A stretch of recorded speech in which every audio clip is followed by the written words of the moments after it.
အားလုံးပဲမင်္ဂလာပါရှင်။ဇာလီ Cookie for Family Channel မှာပြန်လည်ကြိုဆိုပါရစေ။ဒီတစ်ခါမှာတော့ဘလောက်ပဲဆဆာဤမသွားစေတဲ့မြန်မာမုတ်လုံနီတစ်မျိုးဖြစ်တဲ့မုတ်လိပ်ပြမုတ်လုံနီလေးကိုလည်းမြောက်ပေးတာဖြစ်ပါရစေ။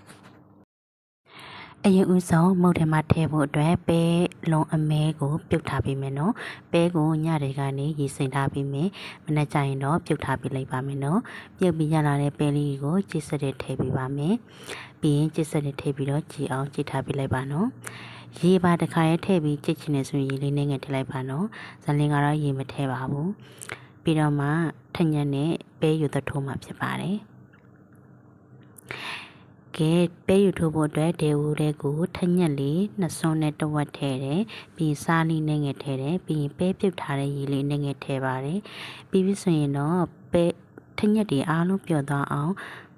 မှွေပြလိုက်ပါမယ်နော်ထညက်တွေအားလုံးပျော်ပြီဆိုရင်တော့ချိတ်ထားတဲ့ပဲကိုထည့်ပြီးတော့ပဲတွေ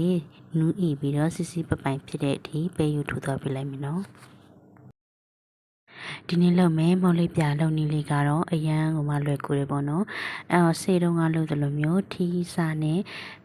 ဆံပြားဖုတ်တယ်လို့မဟုတ်ပဲနဲ့ဒေဦးထဲမှာပဲဆံပြားကိုဖုတ်မှာဖြစ်ပါတယ်နော်အလွယ်လုပ်နည်းလေးပဲဖြစ်ပါတယ်ရှင်ကဲပဲတွေကိုပဲယူထိုးလာလိုက်တာအားလုံးအရေးဒီခံပြီးတော့စစ်စစ်ပပိုင်လေးဖြစ်လာပြီဆိုရင်တော့ဒီပဲကိုအသုံးပြုလို့ရပါပြီနော်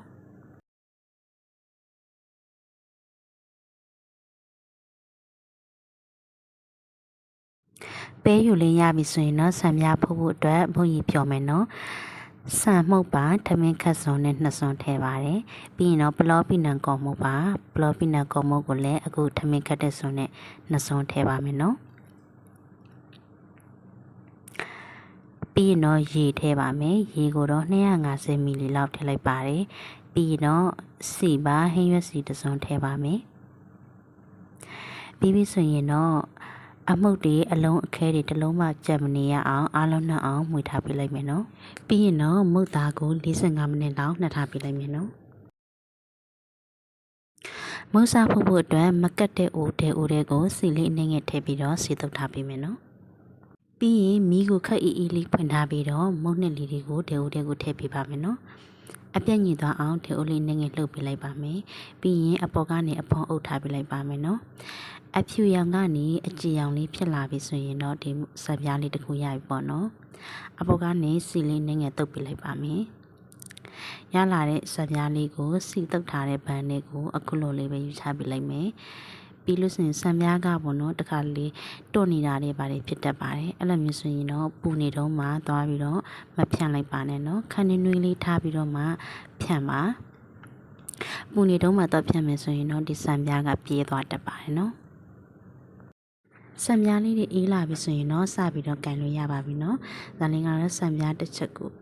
ကိုမုတ်နှစ်ခုလောက်ရအောင်အလဲကနေကက်ကြီးလေးနဲ့ဖြတ်ပြီးလိုက်ပါတယ်ဆံပြားလေးကိုဒေအိုနဲ့ဖုတ်ပြီးမယ်လေပြီးလုံးပြီးနံကုံမှုတ်လေးကြောင့်ဆံပြားလေးကအီအီလေးရတာပေါ့နော်ကဲဆံပြားလေးတွေကိုအလေကနေကက်ကြီးနဲ့ညှပ်ပေးလိုက်ပါတယ်ဆံပြားတစ်ချက်ကိုမုတ်နှစ်ခုရအောင်လုပ်မှာပေါ့နော်ပြီးရင်တော့အလေကနေစေကယူထိုးရတဲ့ပဲလေးကိုထည့်မယ်ပြီးရင်ဟိုဘက်ဒီဘက်ခောက်ပေးလိုက်မယ်ပဲလေးလုံးအောင်ပြီးရင်တော့ဇာလင်းကဒီလိုပဲအလွယ်လေးလှိပ်ပေးလိုက်ပါတယ်ပေါ့နော်မိုးလေးပြလှိမ့်နေလေးကတော့အမျိုးမျိုးရှိပါတယ်ဇာလင်းကတော့အလွယ်ပဲအခုလိုလေးပဲလှိမ့်လိုက်ပါတယ်နော်နောက်ထပ်တစ်ခုထပ်လှိမ့်ပြပါမယ်ညှက်ထားတဲ့ဆံပြားလေးကိုဖြန့်ပေးမယ်ပြီးရင်တော့ယူထရာရဲ့ပဲလေးကိုအလေကအဖျားကနေထည့်ပေးမယ်ပြီးရင်တော့ဟိုဘက်ဒီဘက်အနားလေးတွေခောက်ပေးလိုက်မယ်နော်ဇာလင်းတို့မြို့ဘက်မှာဆိုရင်တော့ပဲလေးပြားကိုအခုလိုမျိုးပဲတွေကိုလုံအောင်ပိတ်ပြီးဆိုရင်တော့ဒီဘက်ကအဖျားလေးကိုအစေလိုက်လေးထားတာပြီးတယ်ပေါ့နော်ဒီလိုလေးအစေလိုက်ထားတာပြီးခြင်းလည်းရပါတယ်ဇာလင်းကတော့အခုလိုလေးပဲလှိမ့်လိုက်ပါတယ်စားရတာလွယ်ကူအောင်လုံးပါအားလုံးပြီးအောင်လှိမ့်ပြီးဆိုရင်တော့ပဲလေးပြန်နဲ့တွေ့စားဖို့အုံသီးချစ်လေးရဲ့ပြီးရင်တော့နှမ်းလော်ထဲမှာစားလေးအနှဲငယ်ပါထည့်ထားပေးမယ်နော်မုံလေးပြာကိုတော့အုံသီးချစ်လေးရဲ့